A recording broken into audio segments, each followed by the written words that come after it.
Welcome to the future, where the glass is half full and you'll need new glasses, where you'll be jumping from conclusions. The past is annulled, and a new future is born. Never before in history has so much meant so little to so many.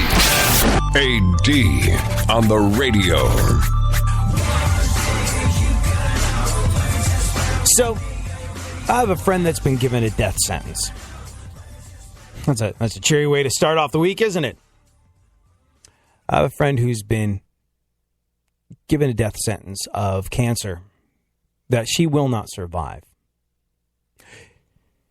It's something that moves slowly, and she still very much has a life. She's working like never before. There's something about if you get a chance to talk to someone who has realized that their number is up, or if you get a chance to read or listen to art that's been created by people that have come face to face with the idea that their mortality is a finite thing. Listen to Warren Zevon's last album. You want to do the very best that you can with the time that you have left remaining on this earth. Listen to Warren Zevon's last album. End of life stuff is just, it gives you such perspective. It really does. And I have a friend who realizes that she's coming to the end of her life. Doesn't know how much time she's got left. But is driven to do the best that she can with the time that she has remaining. You talk to her for like just a couple of seconds, and the perspective is overwhelming and earth-shattering. And it's such a valuable thing to do. And, I think she knows this. I think she understands this. And I think that's why she's generous with her time when it comes to talking to other people. Sharing a message that life is short. Live it well. None of us, not one of us, is promised tomorrow. But for that reason, when she talks, I listen. And she had this to say about the march that happened over the weekend, all over the world. She said, "Thank you to all my friends and family who marched. I wish I could have been in New York or D.C. with my friends who spoke up for equality for all. Watching the news made me tear up. My heart swelled with pride for those standing up. And as someone who will be deeply affected by changes made to the Affordable Care Act, I'm so appreciative for those who are speaking up against this action.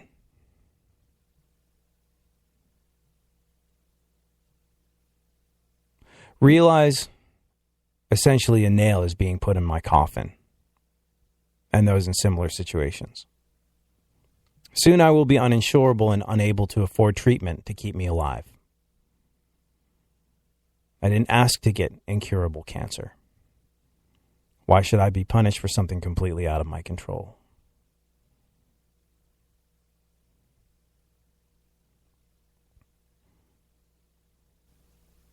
It's just one of the terrible changes. And please don't tell me to quit being dramatic. Until you are in my shoes, you have no right to tell me how to feel. I'm angry and scared out of my wits. I'm a very hopeful and positive person. But these times are truly making it tough to remain so. Thank you again from the bottom of my heart to those who were my voice as you marched in many cities. Much love to you all." And I bring that up, well, for a couple of reasons. One, like I said, the perspective one can gain from talking to, or reading, or listening to the work or works or words of someone who is nearing the end of their life. It was a very valuable and powerful thing. But I heard so many people say, what's the point of this march? Just to be poor losers? What are we actually fighting against? Aren't we crying wolf? And you know what? There was a lot that I saw.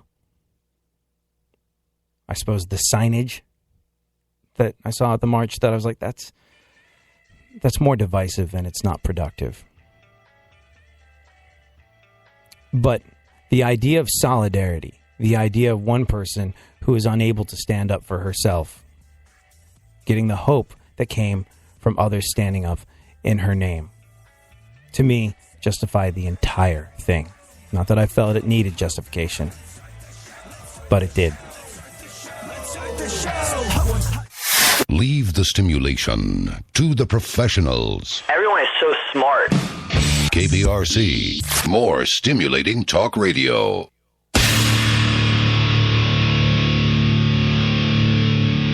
Where the left and right come together for fundamental truths. AD on the radio, on Twitter at ADSXE.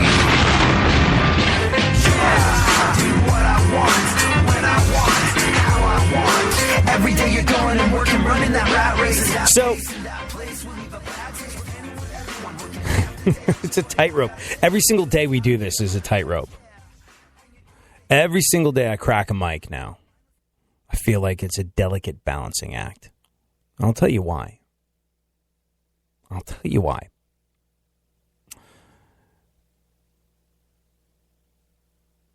I feel that it is my job in my little corner of the radio world, in whatever way I can,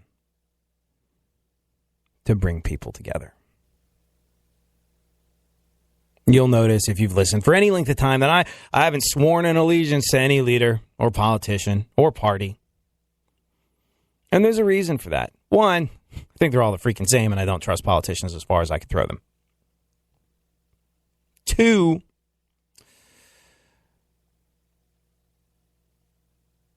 divide and conquer is a phrase that is as old as time. And division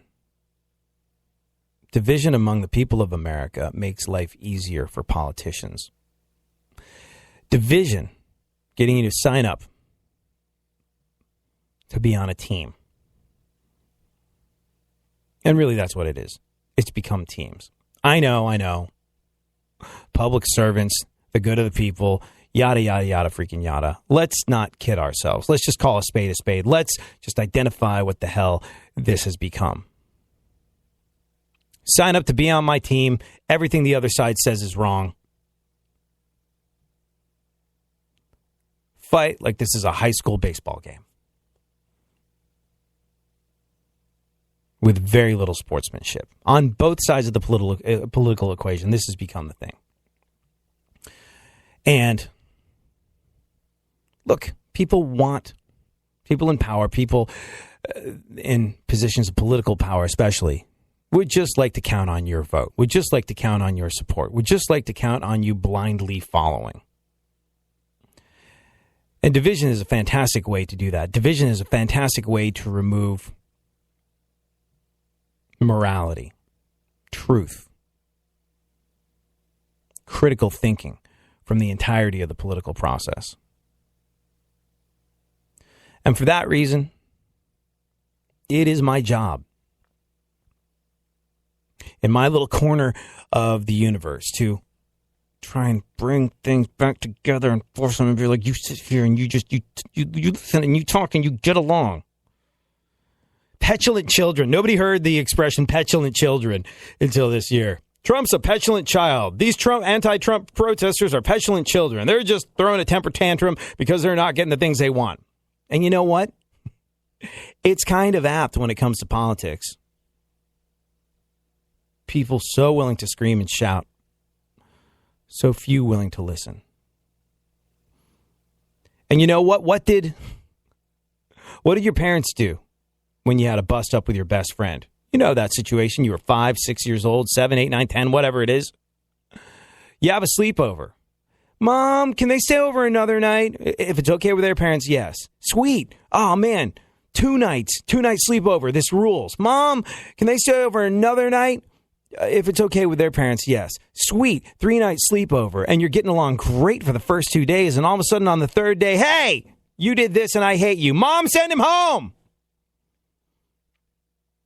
And what'd your mom do? Send him home? No, your mom or their mom, if you're staying over at somebody else's house, went, hey, stop it. Go play. Go do something together. And you know what? More often than not, you're getting along 5, 10, 15 minutes later. Your sworn enemy has become your bestie. And you want to know why? The same thing applies as adults as it does to people that are truly petulant children. You know what division cannot stand up against 9 times out of 10? You know what racism, misogyny, hate has a hard time dealing with? It's been proven over and over and over again. You go back to a place like South Africa, where division was the law, apartheid was the law. And you look at this situation, you go like, there's a very small percentage of white people here, and the vast majority of the country is black. How are they being kept under the thumb of white people when there's so many of them? Division, tribalism, setting the various tribes of South Africa off against each other, separating them. And it's been proven over and over again. Any kind of, like I said, racism, prejudice, misogyny, hatred, all of the above. You know what it doesn't stand up to? You know what destroys all of that? Contact. Racism does not survive contact. Prejudice does not survive contact. I love cities like San Diego and Austin. See, where I'm from in the Northeast, New York, my family is sort of spread out from New York up to Massachusetts and places like that. Very liberal part of the world. You can pretty much walk out of your house and assume that a lot of folks there are liberal Democrat types. It's all one way. And then I went to Houston, Texas, where pretty much everybody is going to be leaning very right. But there's a couple cities that are proof that prejudice does not stand up to contact. And we'll talk about that next.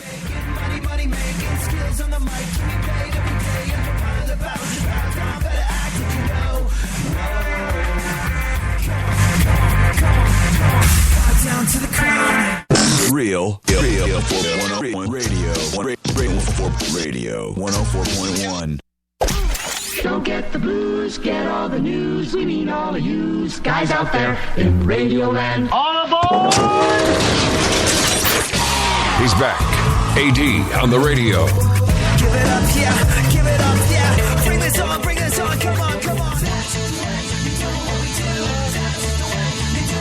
So, like I was saying, you know what kills prejudice of any kind? You know what kills racism, misogyny, homophobia? Contact. You know what is the cause of equality? Contact. True equality. And this is why I'm here in this little corner of the world, doing my very best to treat people, not you per se, but people in general, as the petulant children they've become. I love that watchword. This person's just a petulant child stamping their feet because they can't get the things that they want, or not 100% of the people say that they agree with them. The word petulant children has been bandied about. I think first people used it to describe Trump when he went off on Twitter, and then people justifiably called the lefty protesters that were smashing things like Starbucks windows because they couldn't handle the idea of losing petulant children. It's been bandied around on both sides of the equation, and I actually kind of like it. Why? Well, because I'm sure the word petulant had a few people running for their dictionary.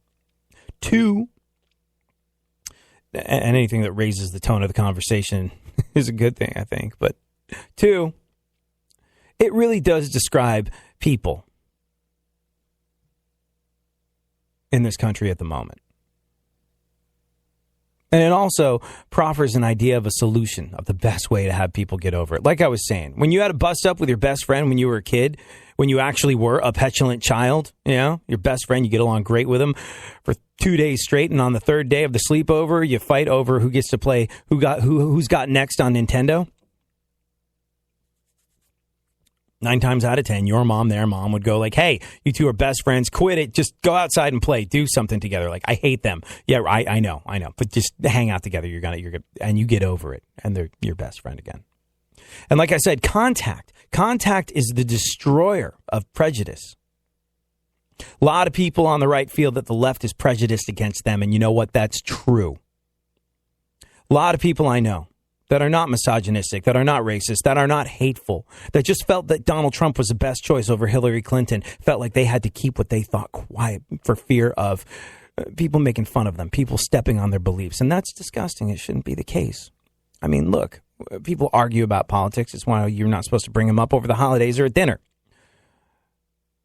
But to be made to feel like less of a person by the majority of the people that you know because of your belief about what is right for you and what is right for our country is ridiculous. I mean, it's as old as time itself, but it's ridiculous.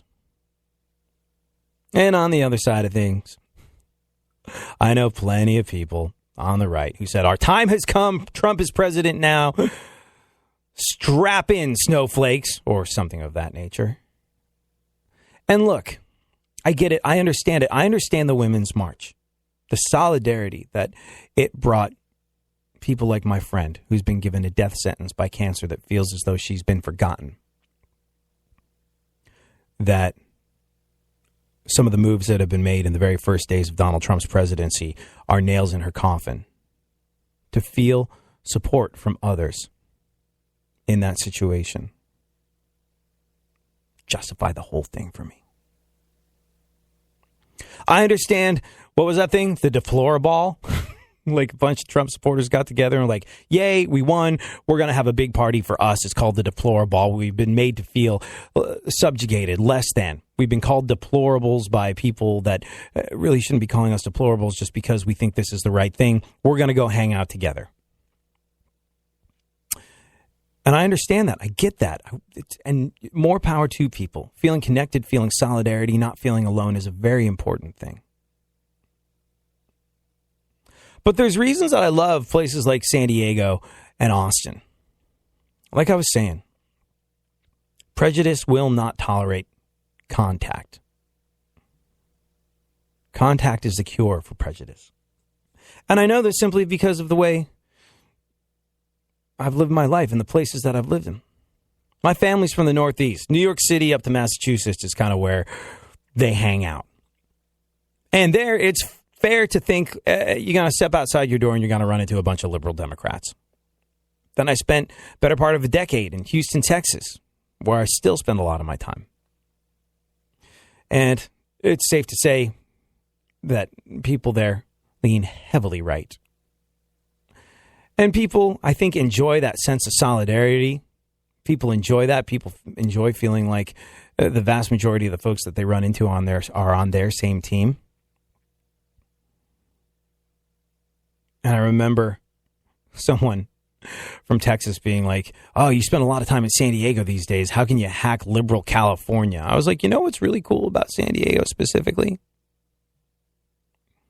And like I said, Austin has this too. But San Diego has a very strong right-wing military contingent plunked down in the middle of hippy-dippy, sprout-eating, tofu-consuming, tree-hugging California. It's yoga and kale in large quantities. And you know what? When that person who voted differently from you is nowhere to be seen, it's easy to vilify them in your mind. Doesn't matter which side of the equation that you're on. But when you're forced to be in the same space as them, if you voted right and they voted left, yet they're your next door neighbor, they loan you their lawnmower, or maybe they're really, really hot and you want to talk to them for that reason. It's harder to remain angry. It's easier to get along. Same thing with Austin. Austin, one of the music capitals of the world, and everything that you would expect from a musical community of sort of the whole Keep Austin Weird contingent. If you've been there, you know what I'm talking about. And then it's the capital of Texas, the land of people exercising their Second Amendment rights by bringing their shotgun with them to Starbucks and Home Depot. And those people, because of the contact, because they've loaned each other a cup of sugar every now and then, because they see each other, because they see that they love their family, care about their kids, same way as you do. It's tougher to stay mad. And so while things like the Women's March, while things like the Deploraball allow folks who have felt disenfranchised, who might feel passed over, who might feel like they're being left behind, who might feel like they've been vilified for the beliefs, while that sense of solidarity that you get from it is an important and valuable thing, and it's so important not to feel alone, and especially if you're in a tough situation, it's extra important not to feel alone. So important to feel heard and understood. While there is value in that, tremendous value, there's even more in coming together. There's even more in contact. You're a Trump supporter. You feel like you've been unfairly vilified for your beliefs. All you wanted to do was do what was right for you and your family and America. Let somebody get to know you. You're a decent human being. You're fun at parties. You bake an awesome bundt cake. Tons of things about you that are awesome, and that's why you have friends. You're a lefty that thinks that we've been plunged into the worst nightmare in American history. Put that aside and let people get to know you a little bit. Let them see the kindness in your heart, the lack of judgment. Let go of judgment. Be people. Agree to disagree. Get the hell along. We've got to be able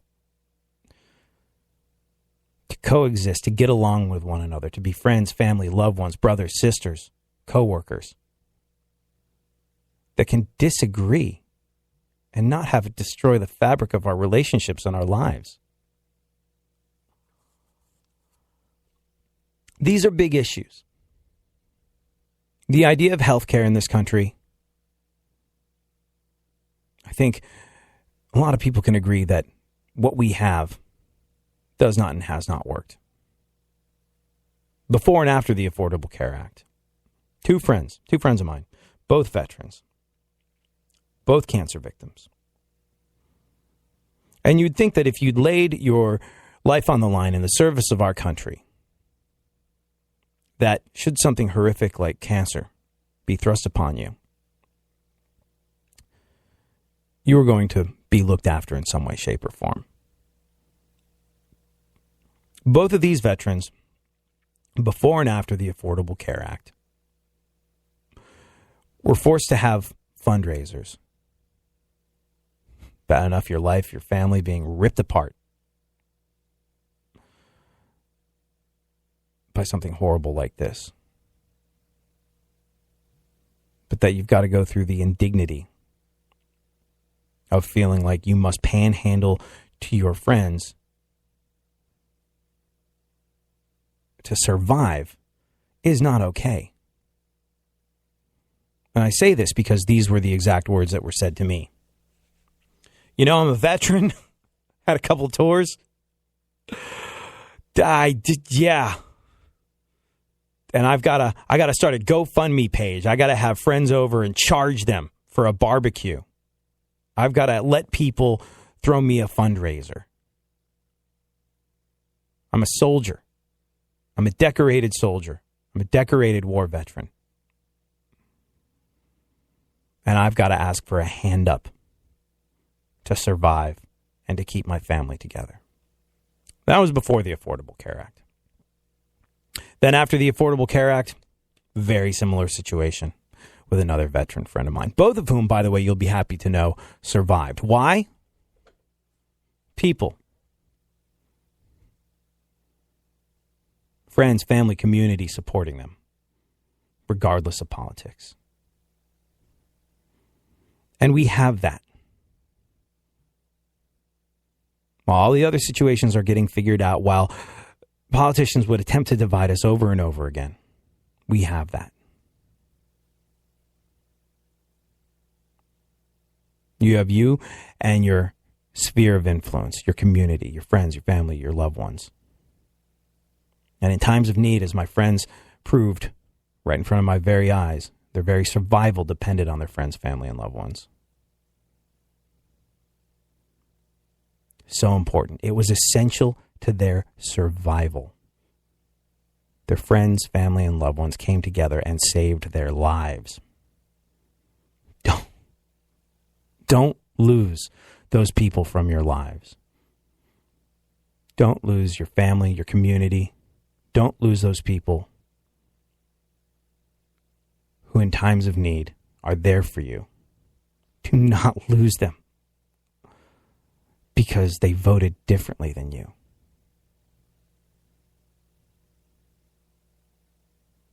Do not lose them because you're standing up in support of a politician that doesn't know your name.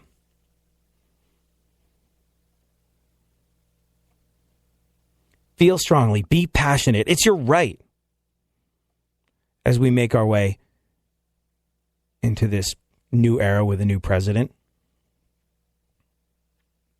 Be passionate. Care about things. Be involved in these issues. Be participatory in our version of democracy. Absolutely.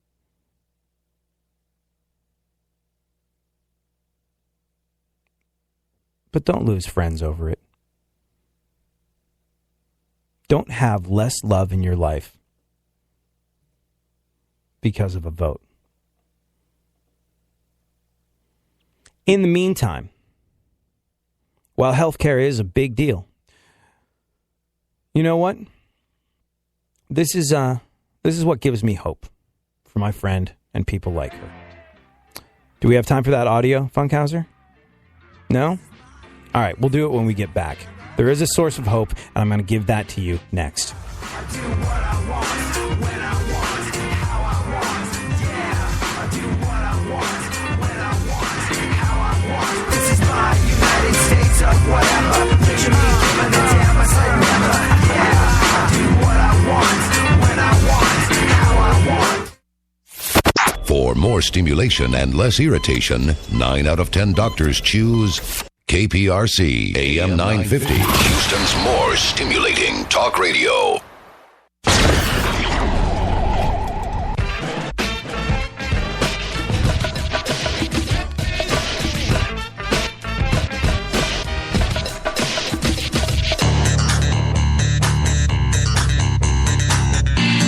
Now, more AD on the radio.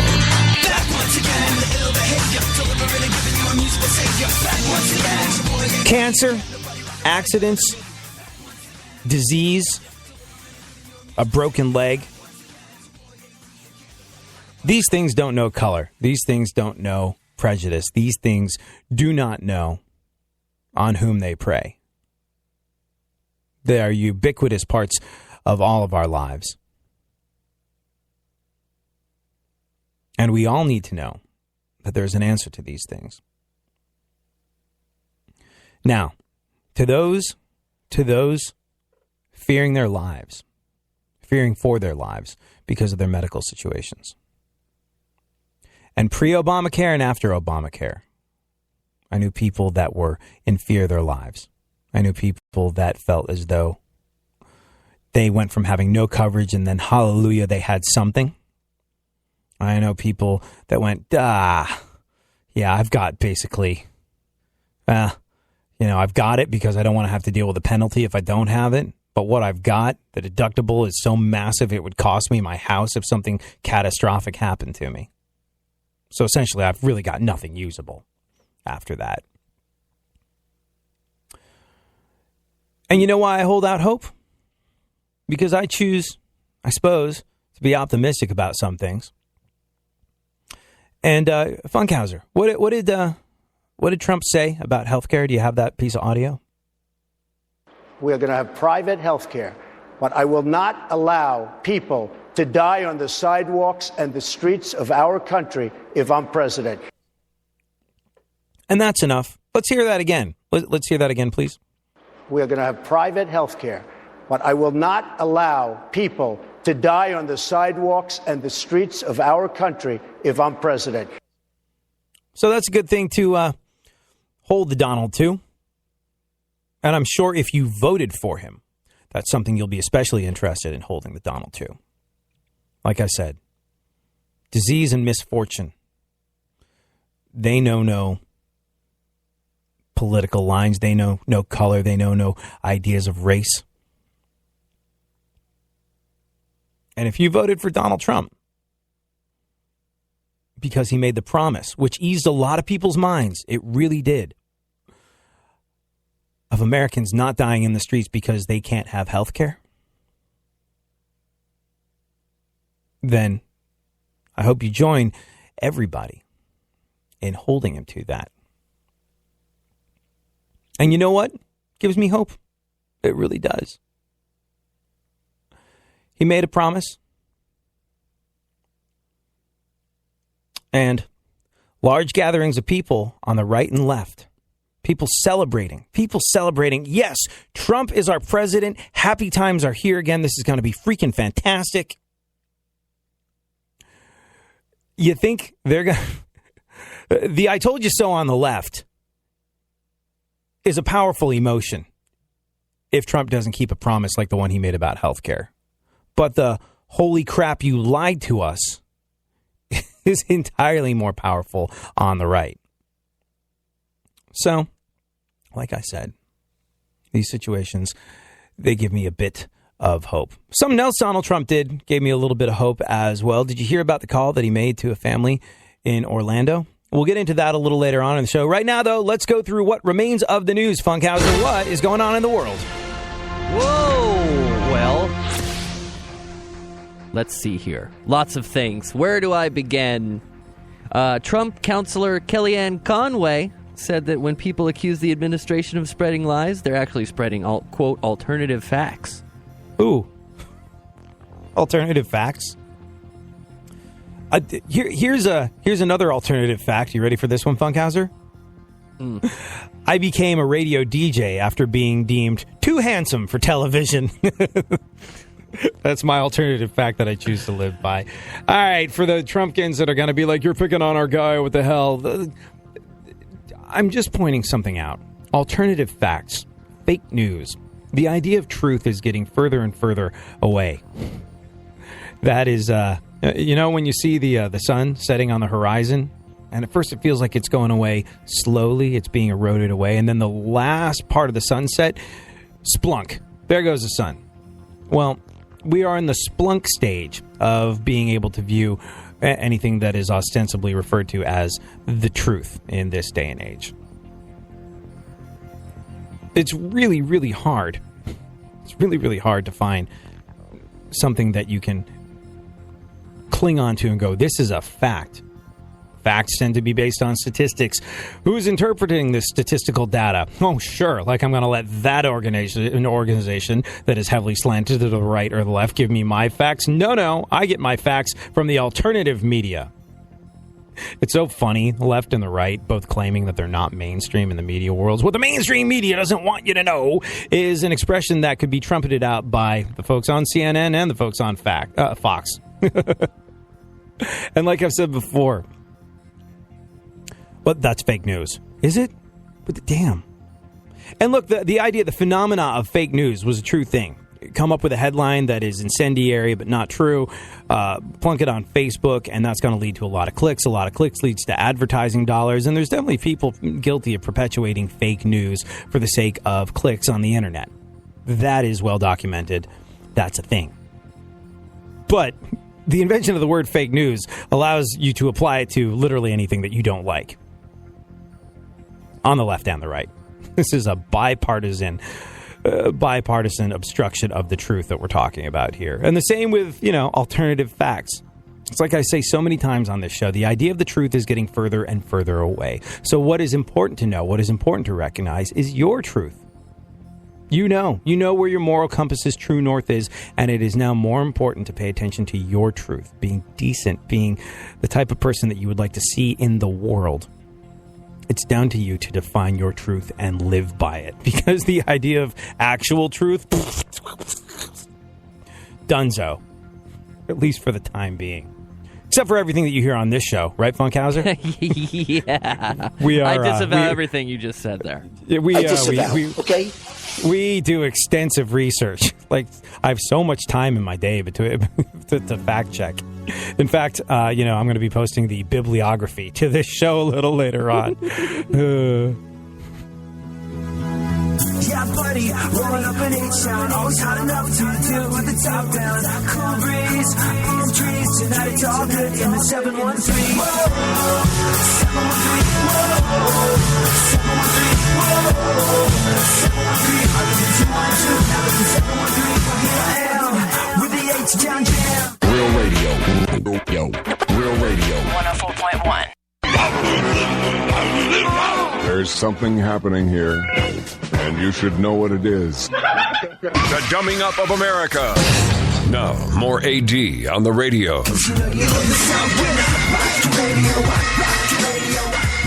Alrighty then. I bring you some good news about Donald Trump a little later on in the show, specifically relating to the city of Orlando, something that I hope we see a lot of during his presidency, and we'll talk about it a little later on. Right now, though, Funkhouser, let's do a little bit.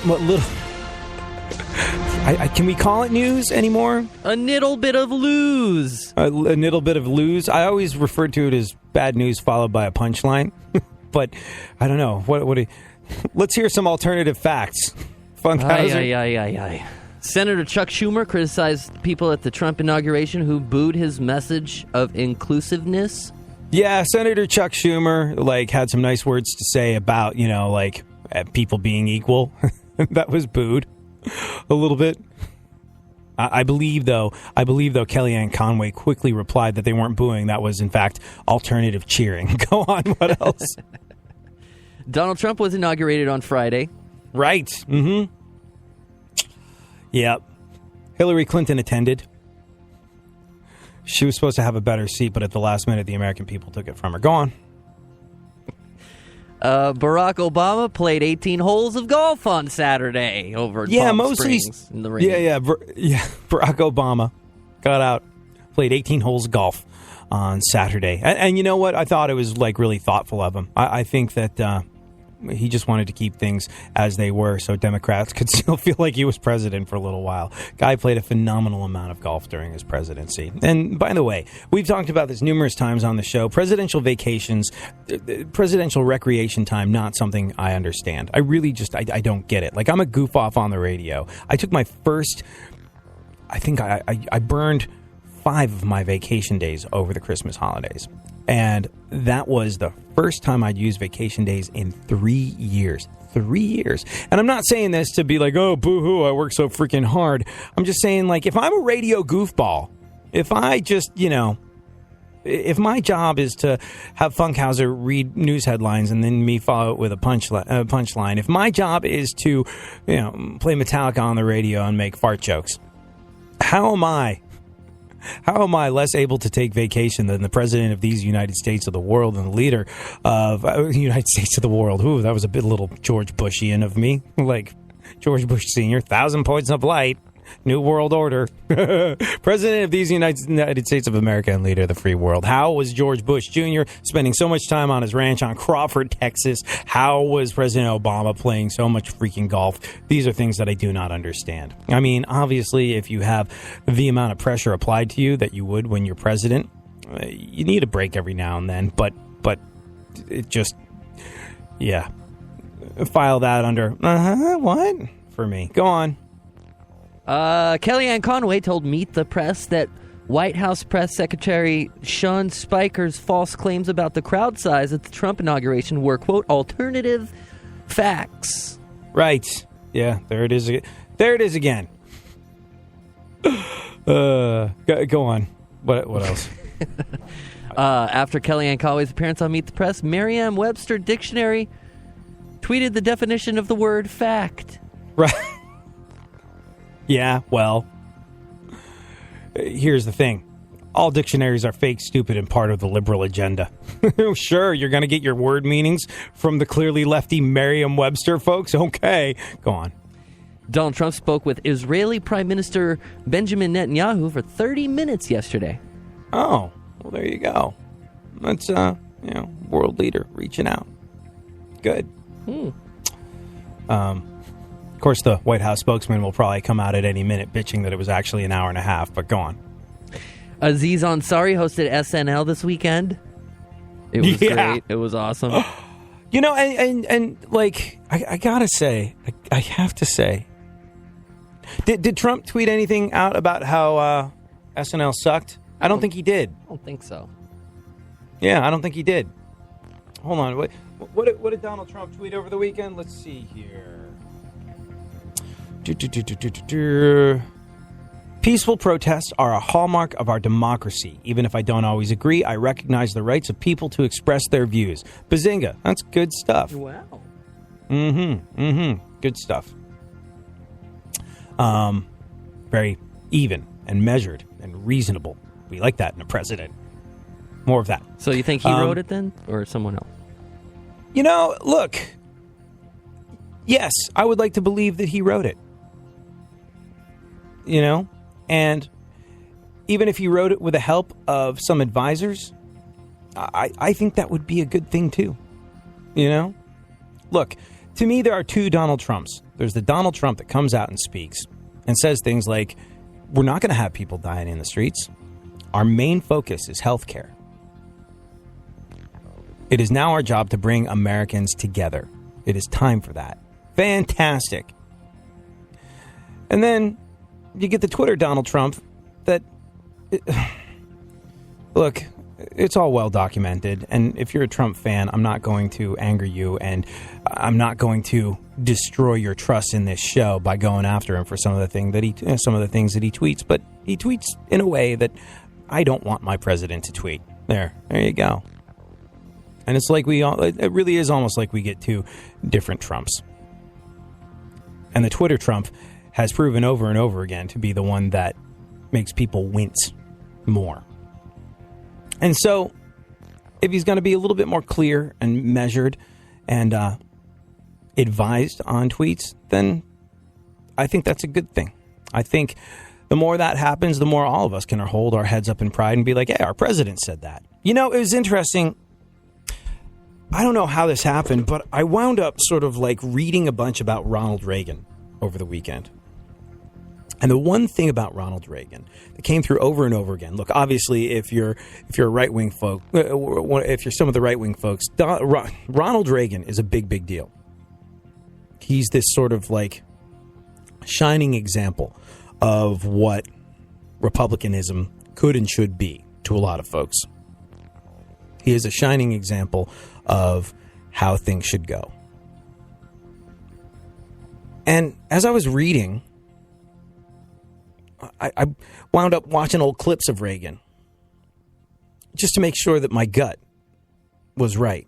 Because I was reading about Ronald Reagan and going, whether you agreed with him or not, when he presented himself, he did so in a way that made you think this is a compassionate, thoughtful person that cares about people, that cares about America, that wants to do the right thing. Now, a lot of people who weren't fans of him will say, he's an actor, he was just acting. No. Hear me on this one. He led by the example. Even if you're going to blow the whole theory out of the water and say this is a facade, this was not true, this isn't how he actually felt. When you are a person that is that under the microscope, that is that under the spotlight, that is, when you're a person on whose every word the entire world hangs, the way you do everything has tremendous power. your ability to lead by example is humongous and fantastic. And even if you didn't buy into it, one thing that you got to give Ronald Reagan is that he always came across like he really cared. There's a reason why when Colin Powell talks about Ronald Reagan leaving the White House for the last time, to this day, he's still in tears. He thought he was a wonderful, kind man that cared about folks. This is a guy that wanted to abolish social programs like welfare. Yet there's a story, I don't know if you know the story, there's a story of someone that loses their welfare, writes a letter to Ronald Reagan and says, like, I can't survive. I cannot survive. And I think she might have actually come to the White House and he met with her. And while he had taken away the welfare that was sustaining her because the welfare system was being abused by so many in his eyes, he wrote her a personal check. This is not something that a lot of people talk about or know, but he wrote her a personal check.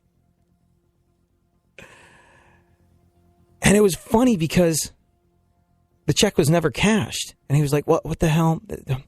And she must not have gotten it. I don't know what happened. I'll send her another one. Sends her another check. That one's never cashed. Ronald Reagan called this woman up at home and said, are you getting these checks that I am personally sending you from Ronald Reagan's bank account? Not the people's bank account, not tax money, but like out of the goodness of my heart, I'm sending you these checks. Have you not cashed them? And the woman was framing them and putting them up on the wall because she got a president from the check of the. She got a check. Oh my God, how Monday is it? She was framing them and she was putting them up on the wall because she got a check from the president of these United States of America with his signature on it, and that was a big deal to her. And he's like, no, this is money I'm sending you to help you live. That's the individual that Ronald Reagan was. I'm not necessarily a humongous Ronald Reagan fan. I'm not this guy that, like I said, puts him up on a pedestal. But the way he went through life, the way he carried himself, the dignity with which he carried himself. And like I said, you could believe it, you could not believe it. But the bottom line is, when he got up in front of the public, it was a kind and caring person that the world saw. Like I said, not everyone bought into it. A lot of people thought he was this doddering old idiot. A lot of people thought that he was disingenuous. But at the very least, he started from a place of trying to put himself across in a decent and kind manner. And when you are in a position of power, when the eyes of the entirety of the world are on you, you have an incredible ability to lead by example. And so, politics aside, in retrospect, I realize I like that about the guy. And the Trump tweet, peaceful protests are a hallmark of our democracy. Even if I don't agree, I recognize the rights of people to express their views. Hey, more of that. And you know what? That's easy. Manners are easy, as your parents used to tell you. And they go a long way. Manners are simple. Manners are a way of letting the other person know you care about their feelings.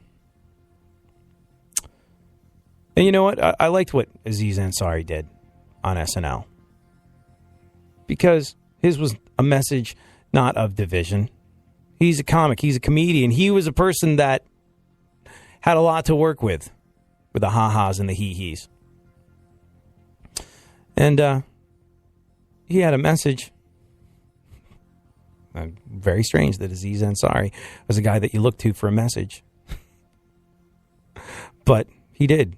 And it was one of unity. And I liked that. It's a crazy world that we live in, right? Crazy world that we live in, where the Aziz Ansaris of this world, the Kid Rocks of this world, Kid Rock, I've said this over and over again. Mr. Ba with the Ba, I am the bull god, the stone cold pimp of the nation. Kid Rock is the guy who has endorsed presidents on the left and the right. Kid Rock was the guy that said, geez, you don't have to hate each other just because you voted differently. When the voice of reason is folks like Aziz Ansari and Kid Rock and yours truly, we've entered interesting times, my friends.